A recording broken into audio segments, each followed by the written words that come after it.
2 Maccabees chapter 4. The previously mentioned Simon, who had informed about the money against his own country, slandered Onias, saying that it was he who had incited Heliodorus and had been the real cause of the misfortune. He dared to designate as a plotter against the government the man who was the benefactor of the city, the protector of his compatriots, and a zealot for the laws.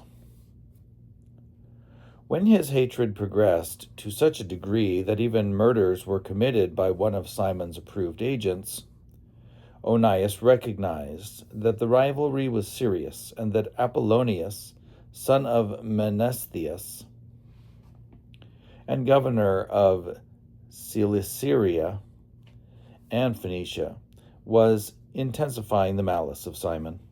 So he appealed to the king, not accusing his compatriots, but having in view the welfare, both public and private, of all the people. For he saw that without the king's attention, public affairs could not again reach a peaceful settlement, and that Simon would not stop his folly. When Seleucus died, and Antiochus, who was called Epiphanes, succeeded to the kingdom, Jason, the brother of Onias, obtained the high priesthood by corruption, promising the king, through a petition, 360 talents of silver, and from another source of revenue, 80 talents. In addition to this, he promised to pay 150 more if permission were given to establish by his authority a gymnasium and a body of youth for it, and to enroll the people of Jerusalem as the Antiochenes in Jerusalem. When the king assented and Jason came to office, he at once shifted his compatriots over to the Greek way of life. He set aside the existing royal concessions to the Jews, secured through John, the father of Eupolemus, who went on the mission to establish friendship and alliance with the Romans, and he destroyed the lawful ways of living and introduced new customs contrary to the law. He took delight in establishing a gymnasium right under the citadel, and he induced the noblest of the young men to wear the Greek hat. There was such an extreme of Hellenization and increase in the adoption of foreign ways because of the surpassing wickedness of Jason, who was ungodly and no true high priest, that the priests were no longer intent upon their service at the altar. Despising the sanctuary and neglecting the sacrifices, they hurried to take part in the unlawful proceedings in the wrestling arena after the signal for the discus throwing. Disdaining the honors prized by their ancestors and putting the highest value upon Greek forms of prestige. For this reason, heavy disaster overtook them, and those whose ways of living they admired and wished to imitate completely became their enemies and punished them.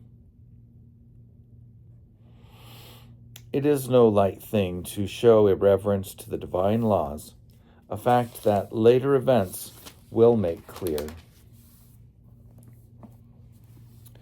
When the quadrennial games were being held at Tyre, and the king was present, the vile Jason sent envoys, chosen as being Antiochenes from Jerusalem, to carry 300 silver drachmas for the sacrifice to Hercules. Those who carried the money, however, thought best not to use it for sacrifice, but that it was because that was inappropriate, but to expend it for another purpose. So, this money was intended by the sender for the sacrifice to Hercules, but by the decision of its carriers, it was applied to the construction of triremes. When Apollonius, son of Menesthius, was sent to Egypt for the coronation of Philometor as king, Antiochus learned that Philometor had become hostile to his government, and he took measures for his own security. Therefore, upon arriving at Joppa, he proceeded to Jerusalem. He was welcomed magnificently by Jason and the city, and ushered in with a blaze of torches and with shouts. Then he marched his army into Phoenicia.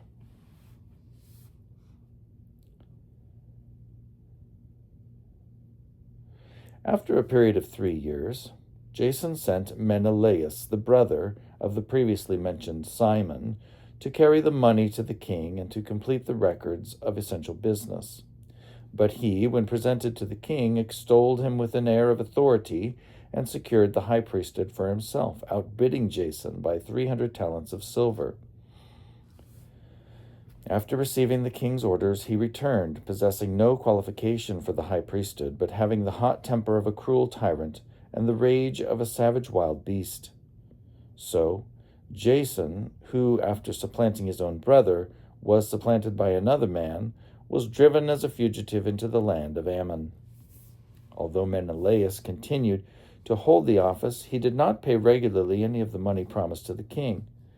When Sostratus, the captain of the citadel, kept requesting payment, for the collection of the revenue was his responsibility, the two of them were summoned by the king on account of this issue. Menelaus left his own brother Lysimachus as deputy in the high priesthood, while Sostratus left Crates, the commander of the Cyprian troops. While such was the state of affairs, it happened that the people of Tarsus and of Malus revolted, because their cities had been given as a present to Antiochus, the king's concubine. So the king went hurriedly to settle the trouble, leaving Andronicus, a man of high rank, to act as his deputy. But Menelaus, thinking he had obtained a suitable opportunity, stole some of the gold vessels of the temple and gave them to Andronicus. Other vessels, as it happened, he had sold to Tyre and the neighboring cities. When Onias became fully aware of these acts, he publicly exposed them, having first withdrawn to a place of sanctuary at Daphne near Antioch. Therefore Menelaus, taking Andronicus aside, urged him to kill Onias. Andronicus came to Onias, and, resorting to treachery, offered him sworn pledges and gave him his right hand.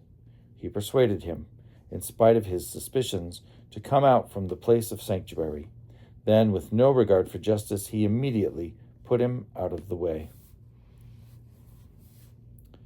For this reason, not only Jews, but many also of other nations were grieved and displeased at the unjust murder of the man.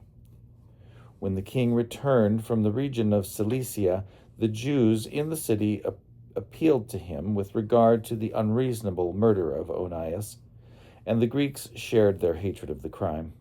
Therefore Antiochus was grieved at heart and filled with pity, and wept because of the moderation and good conduct of the deceased. Inflamed with anger, he immediately stripped the purple robe from Andronicus, tore off his clothes, and led him around the whole city to that very place where he had committed the outrage against Onias, and there he dispatched the bloodthirsty fellow. The Lord thus repaid him with the punishment he deserved. When many acts of sacrilege had been committed in the city by Lysimachus, with the connivance of Menelaus, and when report of them had spread abroad, the populace gathered against Lysimachus, because many of the gold vessels had already been stolen. Since the crowds were becoming aroused and filled with anger, Lysimachus armed about 3,000 men and launched an unjust attack under the leadership of a certain Oranus, a man advanced in years and no less advanced in folly. But when the Jews became aware that Lysimachus was attacking them, Some picked up stones, some blocks of wood, and others took handfuls of the ashes that were lying around and threw them in wild confusion at Lysimachus and his men. As a result, they wounded many of them and killed some and put all the rest to flight. The temple robber himself they killed close by the treasury. Charges were brought against Menelaus about this incident. When the king came to Tyre, 3 men sent by the Senate presented the case before him. But Menelaus, already as good as beaten, promised a substantial bribe to Ptolemy, son of Dorymenes, to win over the king. Therefore, Ptolemy, taking the king aside into a colonnade, as if for refreshment, induced the king to change his mind. Menelaus, the cause of all the trouble, he acquitted of the charges against him, while he sentenced to death those unfortunate men who would have been freed uncondemned if they had pleaded, even before Scythians.